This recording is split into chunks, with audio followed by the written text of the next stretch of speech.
Guna untuk memenuhi tugas mata kuliah korupsi dan patologi sosial dengan dosen pengampu Ibu Judi Ayana. Sekian dari saya, thanks for watching. Hai semuanya, kenalin, nama saya Indah. Di sini kita akan belajar bersama tentang korupsi dan patologi sosial, studi kasus pengangguran yang ada di Indonesia. Nah, pasti kalian udah nggak asing lagi kan sama istilah pengangguran? Ya udah yuk, kita simak bersama-sama.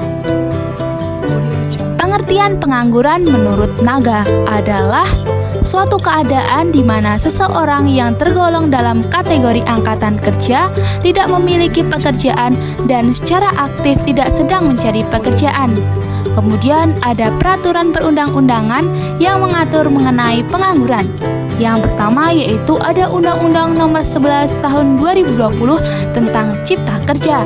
Yang kedua yaitu ada Peraturan Pemerintah Republik Indonesia Nomor 33 Tahun 2013 tentang Perluasan Kesempatan Kerja. Yang ketiga ada Peraturan Pemerintah Republik Indonesia Nomor 14 Tahun 1958 tentang Penyerahan Kekuasaan, Tugas dan Kewajiban mengenai urusan-urusan kesejahteraan buruh, kesejahteraan penganggur, dan pemberian kerja kepada penganggur kepada daerah-daerah. Adapun jenis-jenis pengangguran menurut Ritonga dan Firdaus dibagi menjadi dua. Yang pertama yaitu jenis pengangguran menurut lama waktu kerja. Di sini dibagi menjadi pengangguran terbuka. Adalah tenaga kerja yang tidak mempunyai pekerjaan dan telah berusaha mencari pekerjaan secara maksimal. Kemudian ada setengah menganggur adalah tenaga kerja yang tidak bekerja secara optimal karena ketiadaan lapangan kerja dan bekerja kurang dari 35 jam selama seminggu. Kemudian ada pengangguran terselubung. Adalah tenaga kerja yang tidak bekerja secara optimal karena tidak memperoleh pekerjaan yang sesuai dengan bakatnya. Yang kedua yaitu jenis pengangguran menurut penyebab terjadinya. Yang pertama yaitu ada pengangguran struktural disebabkan oleh ketidakcocokan antara keterampilan tenaga kerja yang dibutuhkan dengan tenaga kerja yang tersedia. Yang kedua yaitu ada pengangguran siklikal berkaitan dengan naik turunnya aktivitas atau keadaan perekonomian suatu negara. Yang ketiga yaitu ada pengangguran musiman. Pengangguran musiman merupakan perubahan permintaan terhadap tenaga kerja yang sifatnya itu berkala. Kemudian yang keempat yaitu pengangguran friksional, yaitu pergantian pekerjaan ke jenis pekerjaan tertentu, yaitu ke pekerjaan yang lainnya. Nah, ada data nih tentang pengangguran berdasarkan kelompok usia, yaitu pada bulan Agustus 2022. Bisa kita lihat bahwa pengangguran paling banyak berada pada rentang usia 20-24 tahun, sehingga didominasi oleh para pemuda yang baru lulus dari perguruan tinggi. Nah, banyaknya pengangguran dari lulusan perguruan tinggi ini termasuk pada pengangguran terdidik. Menurut Livesey, pengangguran terdidik digolongkan dalam pengangguran struktural. Hal ini disebabkan akibat ketidaksesuaian antara struktur angkatan kerja berdasarkan jenis keterampilan dan pekerjaan.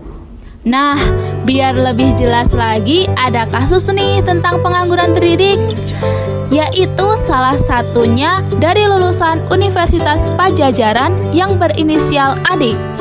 AD ini menyelesaikan kuliahnya di Fakultas Hukum Universitas Padjadjaran.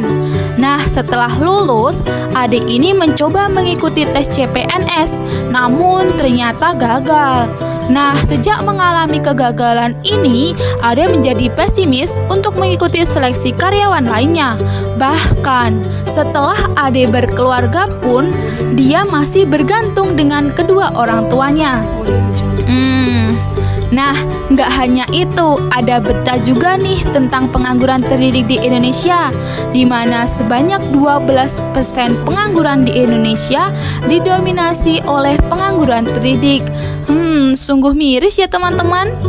Kemudian ada fakta di lapangan juga menunjukkan di mana dari data Badan Pusat Statistika pada tahun 2020 sampai 2021 pengangguran terdidik mengalami peningkatan yang signifikan.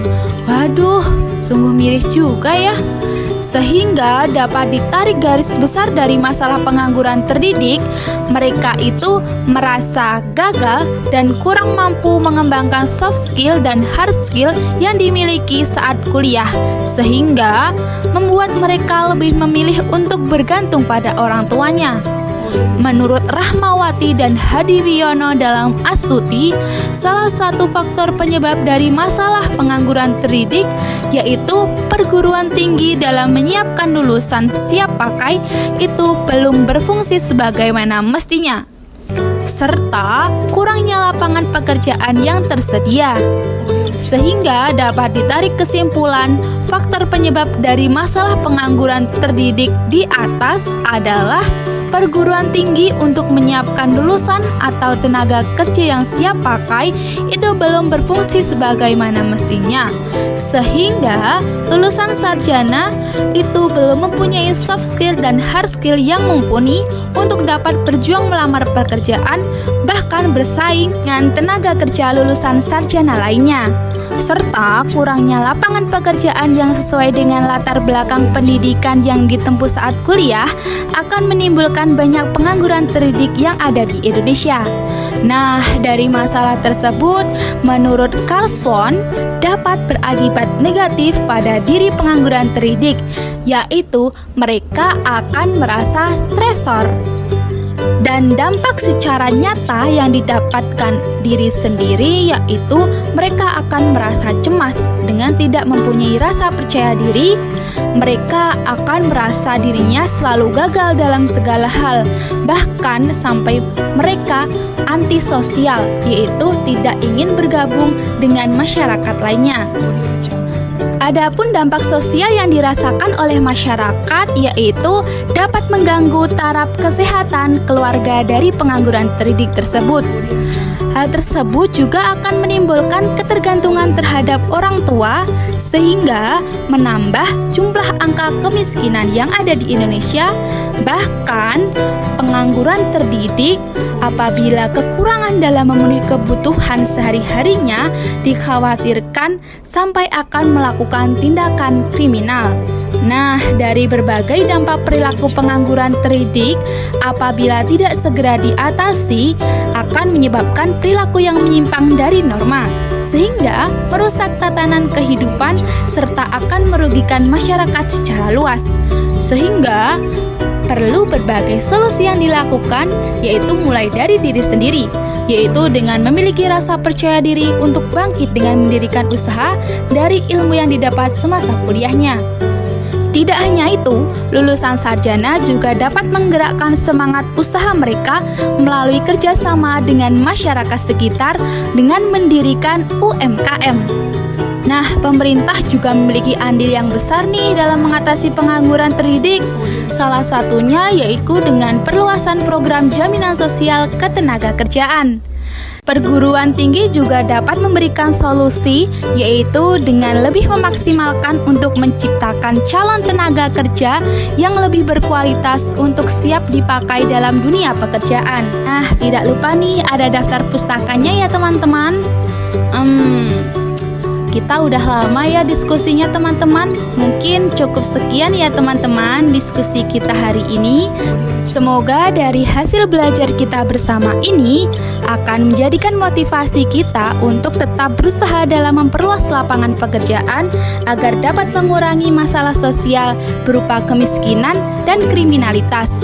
Terima kasih teman-teman. See you.